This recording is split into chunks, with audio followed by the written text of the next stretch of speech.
Bueno, no hay más. ¿Eh? Las uñas. Esa es la tuya, ¿no? Sí. Las uñas son cortas, no tienen que ser esculpidas.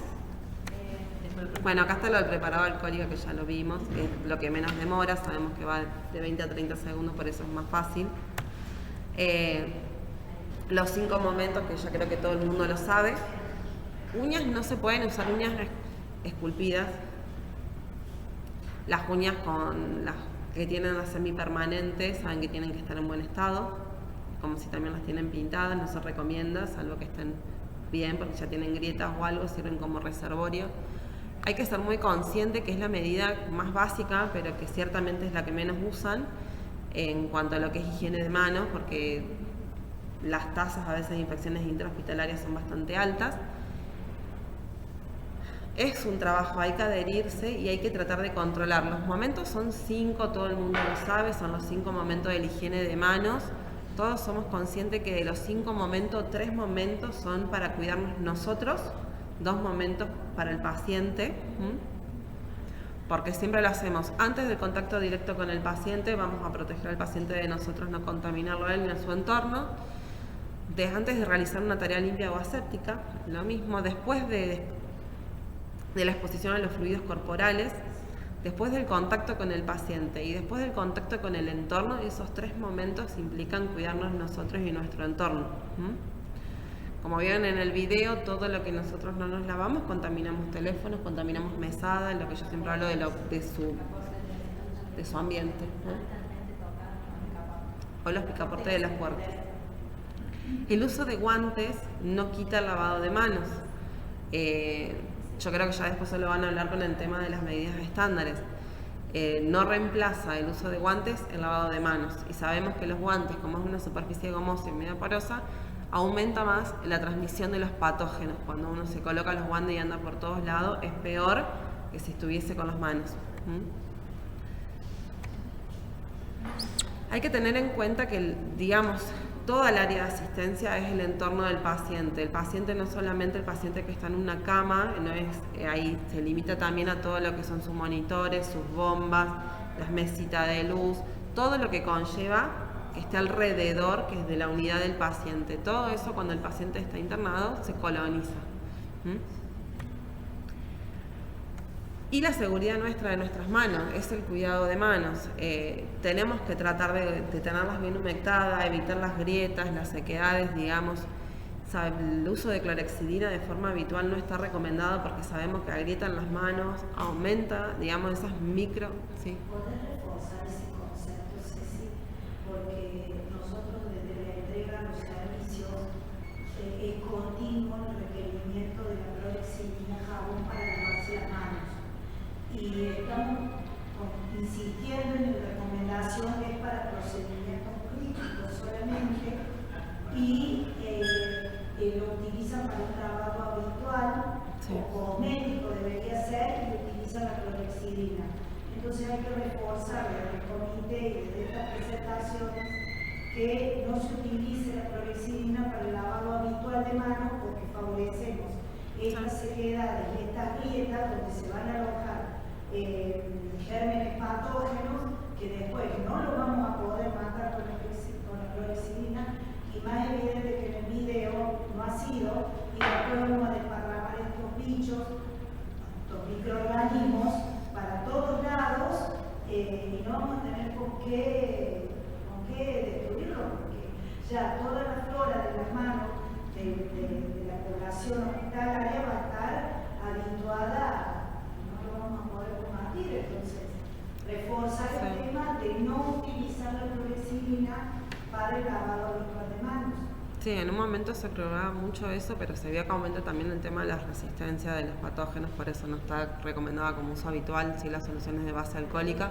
Todos sabemos que, salvo para Clostridium difficile, que se tienen que lavar con agua y con jabón porque las soluciones a base alcohólicas no sirven, para el resto sirven, equivalen y son igual de efectivas y es mucho más rápido y es más accesible. O sea, no hay, y tenemos alcohol en gel o todas esas soluciones hay, porque en las terapias, en los pasillos hay. Pediatría tampoco puede usar mucho clorhexidina hasta que tienen sus bases alcohólicas. Pero bueno, cuidarse las manos, evitar los anillos, más los que están en áreas críticas como neoterapia, anillos, pulseras, uñas, todo lo que sea billutería, saben que no tienen que tener. Y bueno, yo creo que están bastante equipados ya todos los servicios con las medidas. Muchas veces los servicios complementarios que no son de internación continuamente requieren este producto. Entonces es un error, porque en realidad se tendrían que lavar las manos en el servicio de internación. Cuando hacen el procedimiento crítico con acceso al paciente, se retiran, se lavan la mano con la clorhexidina y luego van a su servicio. Pero es insistente el reclamo de la clorhexidina para los servicios anexos, sí, cuando no es necesaria, porque luego de retirarse de la unidad crítica y es suficiente. Bueno, y hay otras cosas que se saben, digamos, que hay que evitarse, es lavarse las manos y después ponerse el alcohol en gel, ya se lavaron las manos. Usar el agua caliente para lavarse las manos, ponerse los guantes con las manos mojadas o húmedas, hay que secarse bien las manos una vez de habérselas lavado y hacerlas fuera de lo que es el ámbito de las indicaciones precisas. Y los guantes, no usarlos para andar para todos lados paseándose con el mismo par de guantes. La técnica del doble guante tampoco sirve porque también es muy común que se ponen 2 pares de guantes, se los sacan y van a otro lado. Eso se vio mucho, tampoco. Porque no descarta que haya que lavarse las manos, no sirve. Y ahora van a hablar de bioseguridad, que también van a hablar de lavado de manos.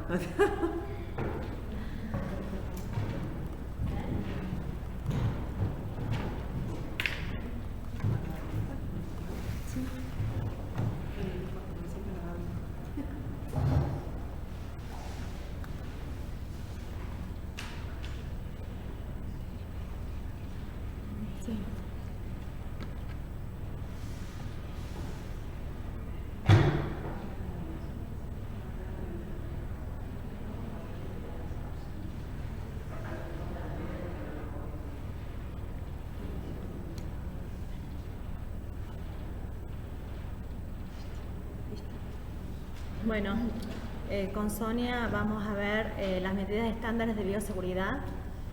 Sabemos que las medidas estándares, siempre, o sea, en una parte de la carrera que hicimos todos los que trabajamos en los hospitales y más los que somos personal de salud, lo vemos en una parte de la carrera. Lo que pasa que a veces con el trajín diario, con las actividades, nosotros nos olvidamos, o no nos olvidamos, sino a veces nos equivocamos de colocarnos o saber qué elemento de protección personal nos debemos poner en diferentes actividades o procedimientos que nosotros realizamos. Se dice que las medidas estándares se deben repasar en los pacientes, en las unidades críticas como neo, terapia, sala de hemodiálisis, 2 veces al año, y los otros servicios que no son tan críticos como clínica médica, cirugía, laboratorio, eso se debe ver 1 vez al año. No es que se van modificando las medidas, pero sí vamos usando diferentes productos, actualizando cada año por la OMS. ¿Qué se denomina bioseguridad?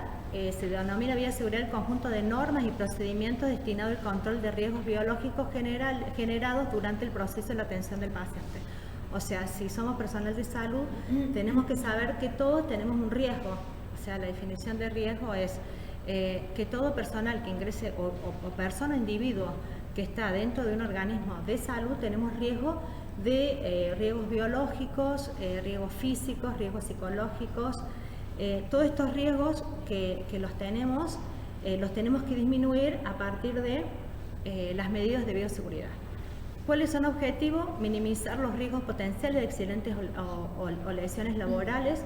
Si nosotros realizamos un procedimiento consciente y con las medidas adecuadas, vamos a minimizar los riesgos que tenemos potenciales en el momento que estamos trabajando, en el momento que estamos nosotros realizando un procedimiento en el lugar de trabajo. Mantener la salud de los trabajadores, de sus familiares y los pacientes. Esto de mantener la salud de los trabajadores, sabemos que nos tenemos que hacer los controles médicos, tenemos que tener el carnet de inmunización actualizado, con todas las vacunas. También para que estén seguros los familiares y los pacientes, porque si yo estoy con una neumonía o cursando un resfrío, también sé que no tengo que venir a trabajar porque si no voy a contagiar al paciente o al familiar. Preservar siempre el medio ambiente nuestro que trabajamos tiene que estar seguro. O sea, nosotros lo que ponemos siempre en ejemplo es cuando el personal de limpieza está limpiando, siempre pasamos por el piso cuando está mojado.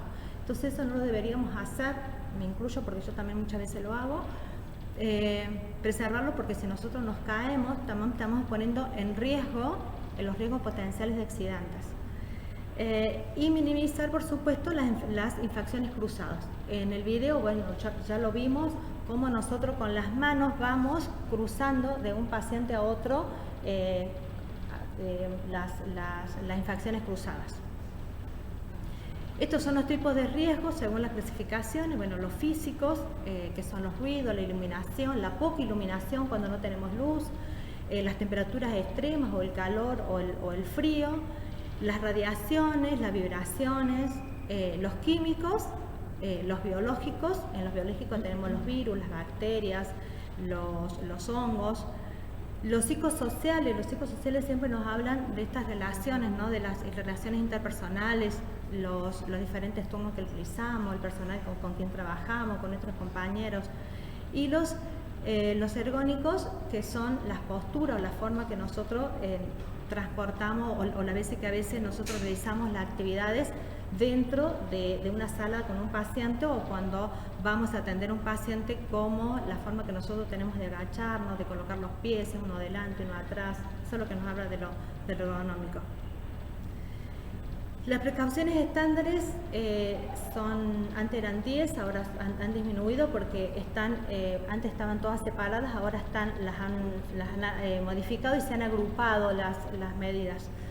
Y deben ser, las medidas estas estándares deben estar aplicadas a todos los pacientes, por todo el personal de salud, no solamente el personal médico, sino el radiólogo, el personal de laboratorio, hasta el personal de limpieza también debe cumplir estas medidas de bioseguridad para que todos disminuyan las infracciones intrahospitalarias. Son medidas generales y lo que se encamina es minimizar las infracciones asociadas a la salud. En la primera precaución, como siempre, es la higiene de mano. Ustedes lo van a ver en todos lados, la higiene de mano, o sea, diferentes tipos, el lavado de manos seco, el de agua con jabón, el normal, o sea, todos tienen diferente, pero siempre el lavado de mano es lo principal. Si yo voy a hacer un procedimiento, si me voy a colocar un guante, antes de colocarme un guante, después de retirarme el guante, cuando voy a realizar un procedimiento, cuando voy a atender el teléfono, cuando termino de atender el teléfono, o sea, todas esas veces yo me tengo que lavar las manos. Se dice que el personal de salud se lava las manos en las 8 horas aproximadamente entre 60 y 80 veces y llegan hasta 100 veces. Empecemos a ver si nosotros lo realizamos, y es un lavado de mano con todos los pasos como debe ser. O sea, no es que yo abro la canilla, me hago esto y salgo y me voy. O sea, eso no. Y si me realizo con base alcohólica, tengo que esperar los segundos que me dice con un lavado de mano a base alcohólica, que son 20 segundos. Yo me hago un lavado de mano correcto como debe ser con los 10 pasos, dejo los 20 segundos y después voy a hacer otra actividad.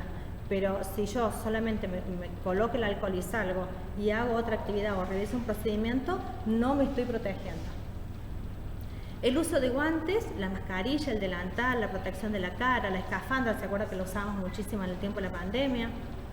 El uso de guantes y el guante es para manipular equipo utilizado para el paciente.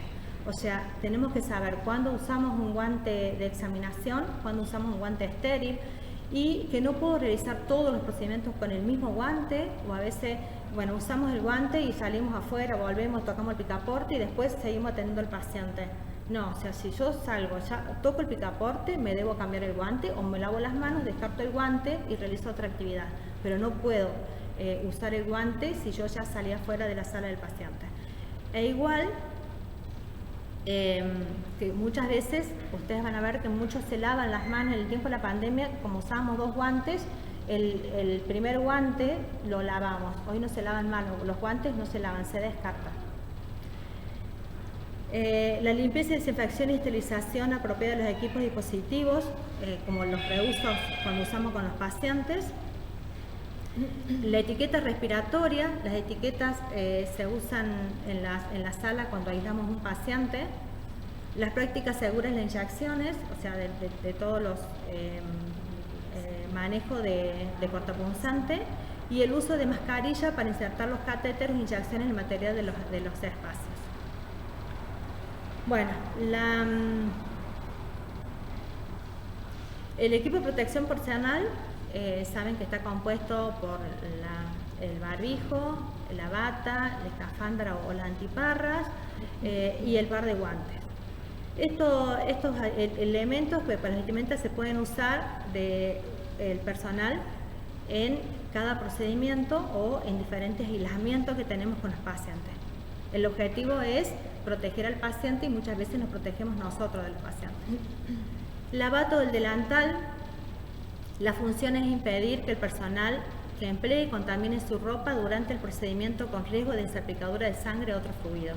Acuérdense que las batas son descartables, se tienen que colocar bien colocadas, los puños tienen que ser elásticos, los guantes van por sobre la bata. Muchas veces las batas se las atan hacia adelante, no tienen que ir atadas hacia adelante, se atan hacia atrás, y con los 2 tiras que tiene, la de arriba que va en el cuello y la otra que va abajo en la cintura. La bata o el delantal, en muchos otros procedimientos no se usan las batas, o se usan las batas y arriba el delantal. Ese delantal también tiene que cubrir del cuello hasta los pies, y se usa solamente para algunos procedimientos, y tienen que tener los puños con cierre o la parte posterior. Se usan estas más en el quirófano, los delantales. El uso del barbijo o la protección ocular se debe utilizar cuando tenemos riesgo de salpicaduras de sangre o de fluidos. Antes las antiparras eran de uso general, hoy por hoy las antiparras son de uso personal y se deben lavar todas las veces que yo uso la antiparra. Se debe desinfectar primero y después le realizo un lavado, pero no se usa más de uso general. ¿Qué vamos a proteger? Las mascarillas, o sea, los barbijos se desechan, cubren primero la nariz y la boca, es de uso exclusivo del personal de salud. Aparentemente, si nosotros realizamos un procedimiento, el barbijo lo usamos 20 minutos y lo descartamos, después lo usamos, solamente cumple la función de tapaboca. Cuando se humedece se descarta, cuando se corta la tira, o sea, hay diferentes procedimientos que en ese momento se ensució el barbijo y yo me lo debo cambiar, o sea, así que no haya cumplido ni siquiera 5 minutos de uso personal. Y el respirador o los filtros, que son los N95, que son diferentes, requieren un ajuste facial, y eso necesitan un cuidado especial el primer día que lo uso, y después días posteriores yo lo puedo seguir usando aproximadamente 15 a 30 días según la cantidad de horas que lo uso y según el cuidado. Acuérdense que tiene que estar en una caja aireada, lo tengo que guardar, es de uso personal y se desecha a los 30 días de uso según la cantidad de horas o cuando esté sucio o se haya manchado. Las antiparras, bueno, ya les dije que es de uso personal y no reemplazan los lentes ópticos. O sea, si ustedes usan lentes, se colocan las antiparras sobre los lentes. Y el escudo facial o las antiparras, las escafandras que se usaban en el tiempo de la pandemia, lo usábamos más, brinda cobertura transversal y envolvente en la cara y cubre la frente y el mentón diferente que las antiparras, ¿no? Nos cubre mucho más la cara en las salpicaduras. Bueno, el guante, la función es impedir el contacto con la piel de las manos con fuentes contaminadas y evitar que las manos pueden colonizar con las flores microbianas. Nosotros sabemos que antes de colocarnos un par de guantes nos debemos lavar las manos. Los guantes, como ya les dije, no son para tocar el picaporte, el teléfono, o sea, cada vez que yo voy a realizar un procedimiento, uso los guantes. Y en todos los procedimientos invasivos lo debo hacer con guantes. Si canalizo, cuando yo coloco una sonda nasogástrica, una sonda vesical que son estériles, uso guantes. ¿Cuándo usamos guantes estériles?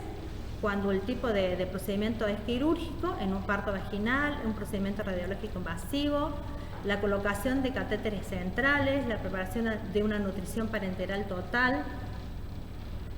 Y los guantes no estériles en el contacto directo, en el contacto con la sangre, la piel intacta, la presente protección de microorganismos, inserción y remoción de catéteres periféricos, siempre que vamos a canalizar nos colocamos guantes, extracción de sangre, remoción de catéteres venosos y examición pélvica o vaginal. Y en la exposición indirecta, vacío y manipulación de chatas o papagayo, manejo de limpieza instrumental, manejo de residuos, potencial presencial de microorganismos infecciosos y limpieza de exámenes de derrames fluidos y corporales.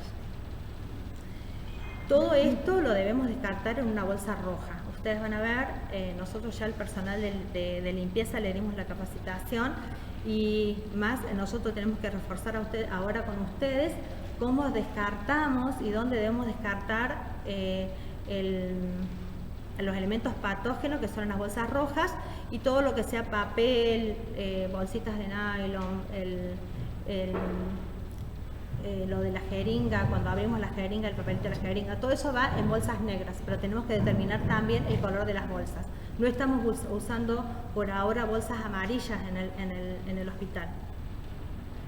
Bueno, la secuencia para la colocación del equipo de protección personal, esto lo aprendimos muchísimo en la pandemia, pero bueno, lo tenemos que seguir usando, que lo primero es el lavado de manos, sí o sí antes, la colocación de guante, la protección ocular, el barbijo, el guante, y después la secuencia para retirarlo, lo primero que voy a remover es el guante, después la protección ocular, el camisolín y el barbijo. Acuérdense que todo va en bolsa roja, lo único que se lava es la escafandra o las gafas.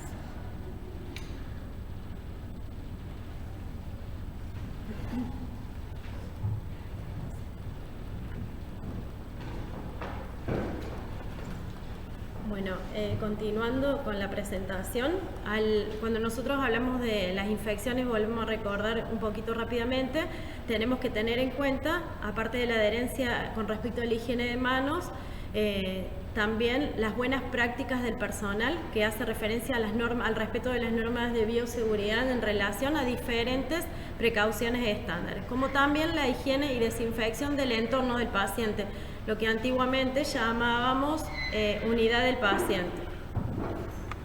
Cuando nosotros estamos en contacto con el paciente y su entorno, nosotros tenemos en cuenta siempre en pos de que no solamente de la protección o considerando a ese paciente como un huésped importante, ¿sí? Un mecanismo de transmisión, utilizando todas las medidas en muchos casos para protegernos nosotros, pero no nos estamos dando cuenta que aparte de lo que nosotros estamos viendo, que es un paciente con un cuadro bacteriano o infeccioso, por debajo del iceberg, que es una de las imágenes que se puede representar la situación bacteriológica de una institución, vamos a ver los pacientes que están colonizados. Y esto lo que nos genera, si nosotros lo traducimos al contexto, es realmente un riesgo potencial los pacientes que están colonizados. En el traslado de los pacientes, si nosotros no utilizamos las medidas de protección, sabemos que estamos transportando a un paciente con diferentes accesos o métodos invasivos, como pueden ser catéteres centrales, catéteres urinarios, y en muchos casos el traslado no se realiza con los elementos de protección que antes han sido mencionados. Un guante, y que por ahí el guante se lo ve visiblemente sucio, y eso es lo que vamos abriendo las puertas de los ascensores, transportando de este modo microorganismos de un servicio a otro o dentro de la unidad, si el paciente se lo traslada de una habitación a la otra o de un box al otro, dependiendo las estructuras edilicias de cada uno de los servicios. Bueno, como sabemos muy bien, aparte de trabajar, ¿sí?, con uno de los riesgos potenciales que genera el contacto con los microorganismos, nosotros tenemos riesgos que son físicos. Dentro de estos riesgos físicos está el manejo adecuado de los cortopunzantes. Nos dicen las estadísticas, nos dice que en diferentes instituciones hay entre un 80 y un 90% del personal que forma parte del equipo de la salud que en algún momento de su desempeño laboral ha sufrido un accidente relacionado con el manejo adecuado de los cortopunzantes. Uno de los accidentes más frecuentes que se realizan es el encapuchado de las agujas, ¿sí?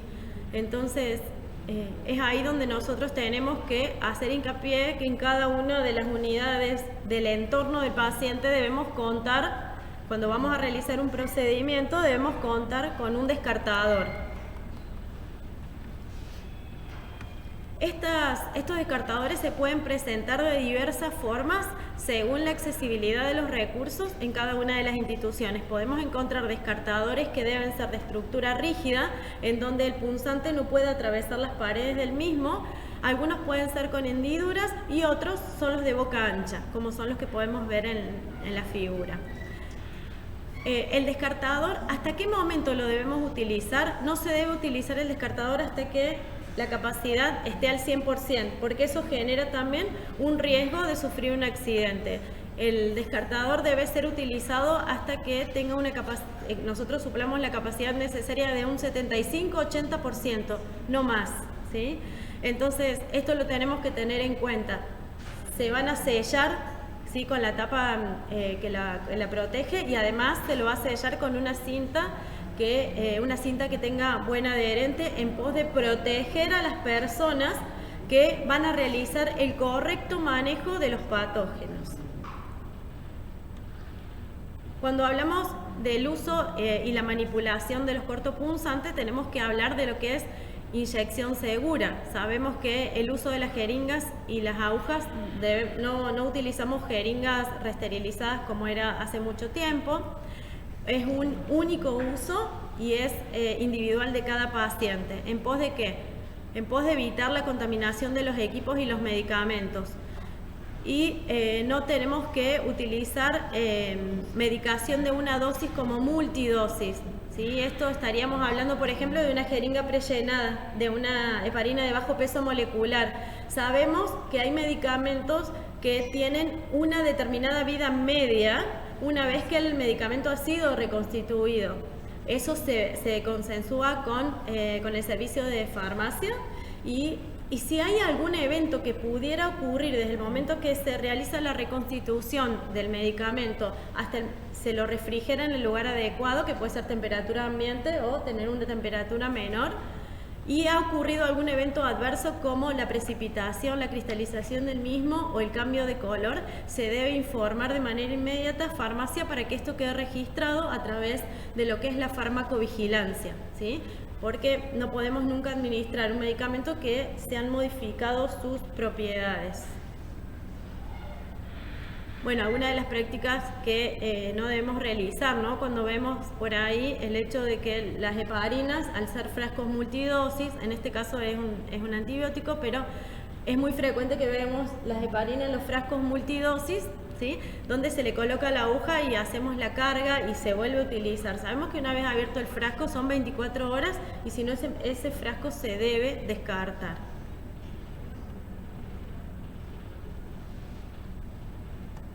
El uso también de las cajas seguras para el desecho de las jeringas. Las jeringas se descartan, ¿van en un descartador? No, porque no es un elemento cortopunzante, pero en muchos casos la contaminación que tiene corresponde a un fluido corporal, como es la sangre. Entonces, lo que debemos hacer es el correcto manejo de todos los elementos considerados patógenos, que se debe colocar las mismas en una bolsa roja. Y el cortopunzante, con la técnica adecuada, desecharlo en los descartadores o envases rígidos. Bueno, acá tenemos algo muy frecuente que es lo que vemos con el personal y es lo que también nosotros debemos ser conscientes a la hora que desechamos, como dijo recién Marta, en relación al desecho correcto de los materiales que son patógenos con los materiales que corresponden, que van en bolsas negras y que no se consideran patógenos, como son las envolturas de las jeringas, servilletas de papel después del lavado de manos. Y los chicos, el personal de limpieza, muchas veces vemos que lo realizan con un guante que va a la zona radial, no más, ¿sí?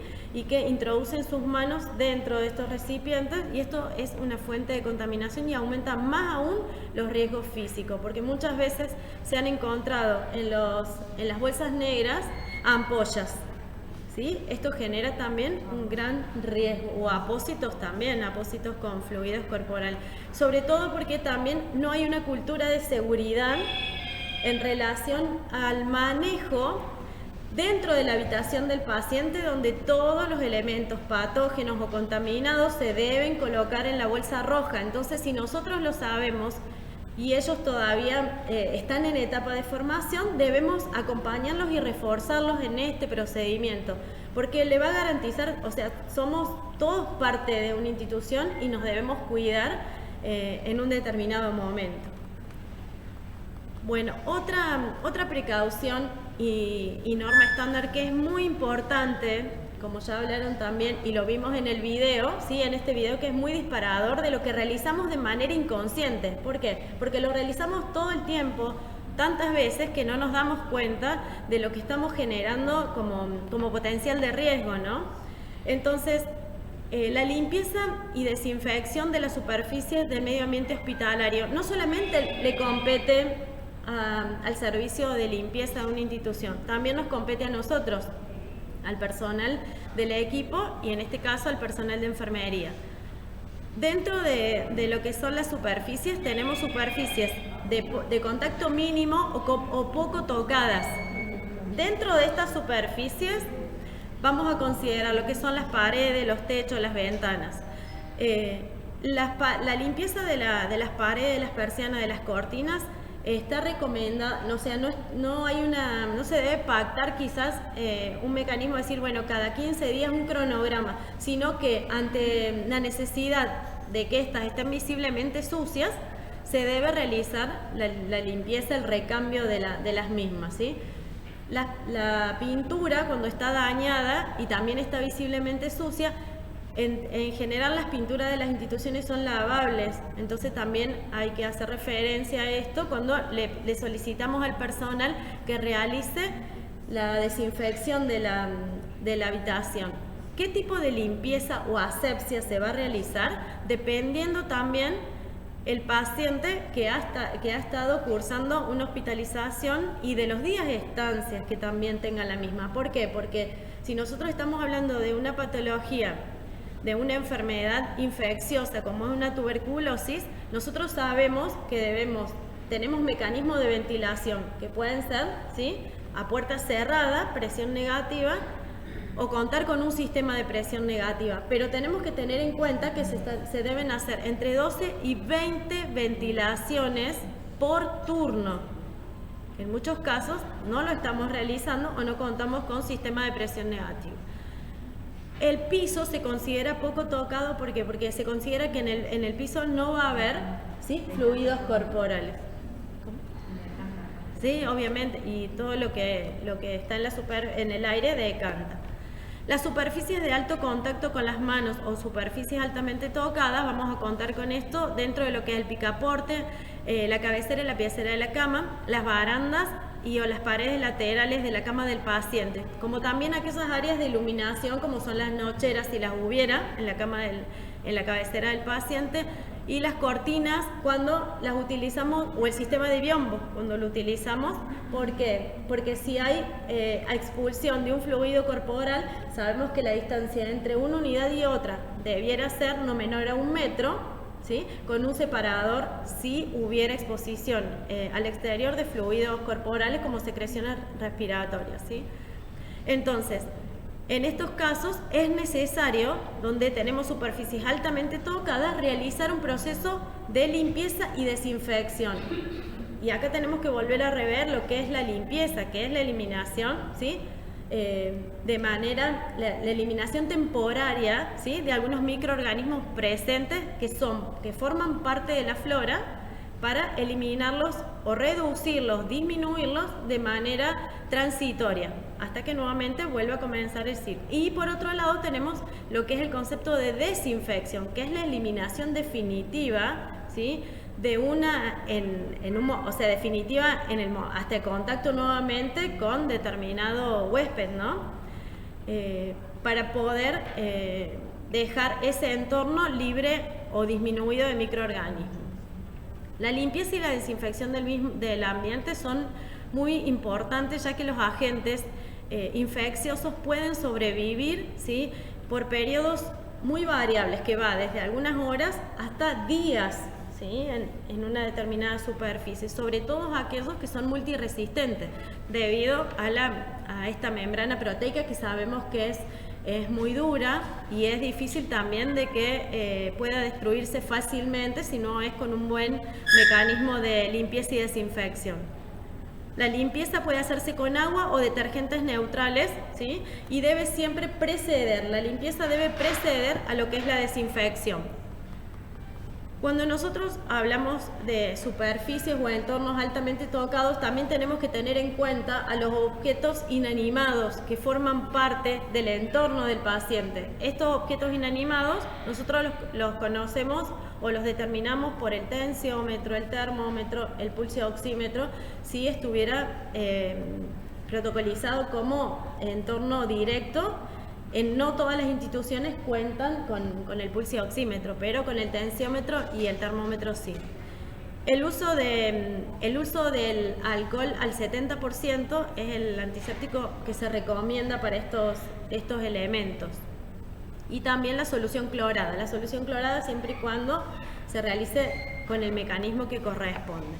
El uso de desinfectantes también va a depender no solamente de lo que nos dice la teoría, sino con lo que contamos en la disponibilidad del recurso que tenemos en nuestra institución o en la institución donde nosotros nos desempeñamos.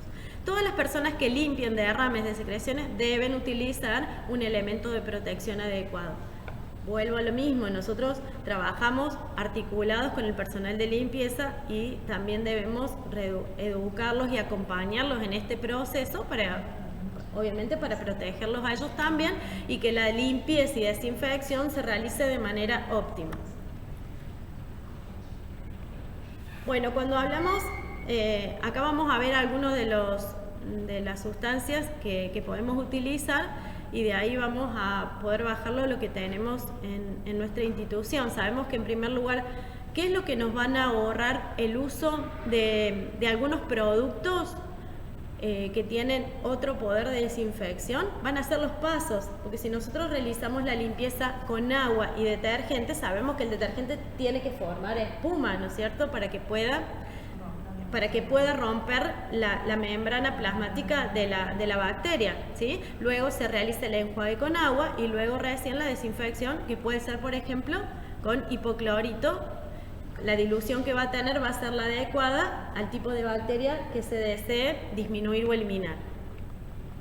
Después tenemos algunos compuestos que son fenólicos, que también están indicados para determinados equipamientos y superficies.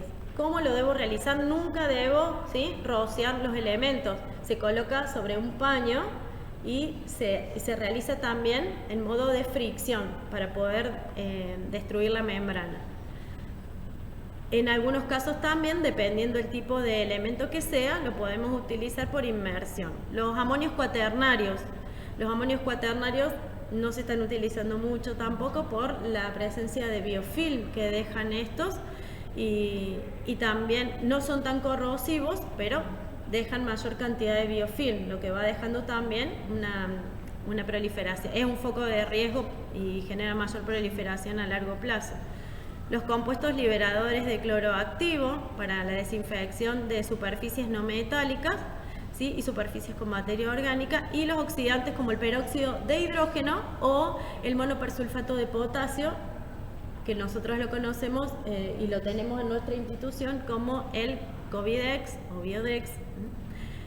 También, esto no solamente a nosotros, al personal de enfermería, sabemos que es el que debemos utilizar y debemos también acompañar al personal de limpieza para que realice la limpieza y desinfección de manera correcta con este producto. Sabemos que no debemos rociar porque esto también genera, ¿sí?, que el producto sea volátil. En muchos casos puede producir algunas reacciones también anafilácticas o alérgicas en el personal que lo manipula. Y también se puede utilizar en inversión o fricción, siempre friccionando, ¿sí? Después de la limpieza se debe enjuagar porque es corrosivo también. Miren acá, esto nos demuestra claramente en esta imagen qué es lo que pasa con una superficie antes de limpiarla, que esto es a través de los hisopados que se realizan sobre todo en las unidades críticas. Y está más colonizada después de limpiarla. ¿Por qué? Porque no hemos utilizado la técnica correcta, ¿sí? Esto quiere decir que el personal de limpieza debe tener un carro con el doble guante, ¿sí? Y la rejilla también tienen que tener rejillas para las superficies altamente tocadas y otras para las superficies que no son altamente tocadas o contaminadas. En este caso, la superficie, después de haberla realizado la limpieza y desinfección, se encuentra más contaminada que previo. Bueno, acá les presentamos, no sé si se alcanza a ver bien, es un checklist que está a disponibilidad también de los servicios. No podemos imponernos de manera directa con el personal, pero debiéramos empezar a familiarizarnos con esto, que ya se está organizando también otra capacitación para poder implementarlo. Así como en una vez el comité de crisis promovió un checklist sobre el correcto manejo de la colocación y el retiro, este checklist también nos va a garantizar a nosotros. ¿Qué nos va a garantizar? Incluso es totalmente adaptable a cada una de las unidades. ¿Y qué es lo que nos va a garantizar? ¿Quién fue la persona responsable que realizó la correcta limpieza y desinfección? ¿Sí? Se puede realizar por turno y se hace una distribución de tareas de manera justa y equitativa para todos los turnos. Y de este modo garantizamos que toda la superficie o el entorno del paciente estén debidamente limpias y desinfectadas. Antes nos decían que teníamos que hacer, incluso en algunas situaciones, relacionados con la cantidad de días de estancia que permanece un paciente en una institución, de que la limpieza se realizara por 3 operativos distintos, por turno, por ejemplo. ¿Por qué? Porque yo lo voy a realizar de una forma, mi compañera lo va a realizar de otra, entonces las áreas que no cubrí yo, quizás sean las que cubra ella y a posterior las que cubra mi compañera. Las bacterias multiresistentes carbapenemasas, la Klebsiella productora de carbapenemasas, sabemos que son una de las más resistentes, pero con 30 minutos de monopersulfato de potasio sabemos que se destruye siempre y cuando realicemos la técnica correcta. Esto va a estar a disposición para que lo empecemos a poner en uso, a colocar en uso a los servicios, y de este modo vayamos trabajando con esta cultura de seguridad. Bueno, acá tenemos también algunos de los indicadores que son muy importantes, que es la higiene de la ropa hospitalaria, ¿sí? La higiene de la ropa hospitalaria es nuestra función también. Cuando detectamos la ropa que no se encuentra en condiciones, informarlo de manera directa, en este caso a nuestro superior inmediato y a la directora también, ¿sí? O a las autoridades directivas. ¿Por qué? Porque sabemos que la ropa está en contacto directo con el paciente y por ende, ¿sí?, se considera un factor de riesgo si no está debidamente limpia o correctamente limpia. Cuando nosotros vemos, una cosa es ver la ropa de cama manchada, como por ejemplo con clorhexidina, que mancha la clorhexidina, es una cosa, pero otra cosa es verla visiblemente sucia, como hemos recibido en muchas oportunidades, ¿sí?, la ropa que no se encuentra en un estado de limpieza correcta. Se considera un foco de riesgo muy importante. Por un lado, y por el otro lado, el manejo de la ropa hospitalaria. ¿Qué es lo que pasa con el manejo? No debemos, aunque sea una unidad de cuidados críticos o un servicio de clínica quirúrgica, la ropa no se debe colocar en el piso, ¿sí? En el apuro, en muchos casos, tiran la ropa al suelo. Entonces ahí estamos contaminando una superficie que no se debiera considerar altamente contaminada. Y sobre todo, más aún, si hay presencia de fluidos. Se colocan en bolsas negras. No, en este momento no se están utilizando las bolsas rojas para el transporte, porque dice que la central determina el mismo modo de limpieza para toda la ropa, la considera toda potencialmente contaminada. Y el manejo de los residuos hospitalarios también a cargo del personal de limpieza adecuada, con todos sus elementos de protección adecuados. Cuando nosotros hablamos de las precauciones estándares, también tenemos que tener en cuenta que existen algunas precauciones llamadas también precauciones adicionales. ¿Dónde vamos a tener en cuenta estas precauciones adicionales? Donde exista una sospecha o una confirmación de que hay una determinada infección, que puede ser un paciente que está o infectado o colonizado. Y debemos utilizar las tarjetas que corresponden al aislamiento adecuado. Este aislamiento, como ya lo dijo mi compañera, puede ser aéreo, respiratorio o de contacto. Las medidas que se van a incorporar serán diferentes según cuál es la vía de transmisión que tenga el paciente, si es un catéter urinario, si es un catéter central, si el paciente tiene una traqueostomía y hay salida de secreciones respiratorias, debemos utilizar las gafas, barbijo y todos los elementos. Aparte de que el paciente, la habitación o el entorno debiera estar correctamente identificado.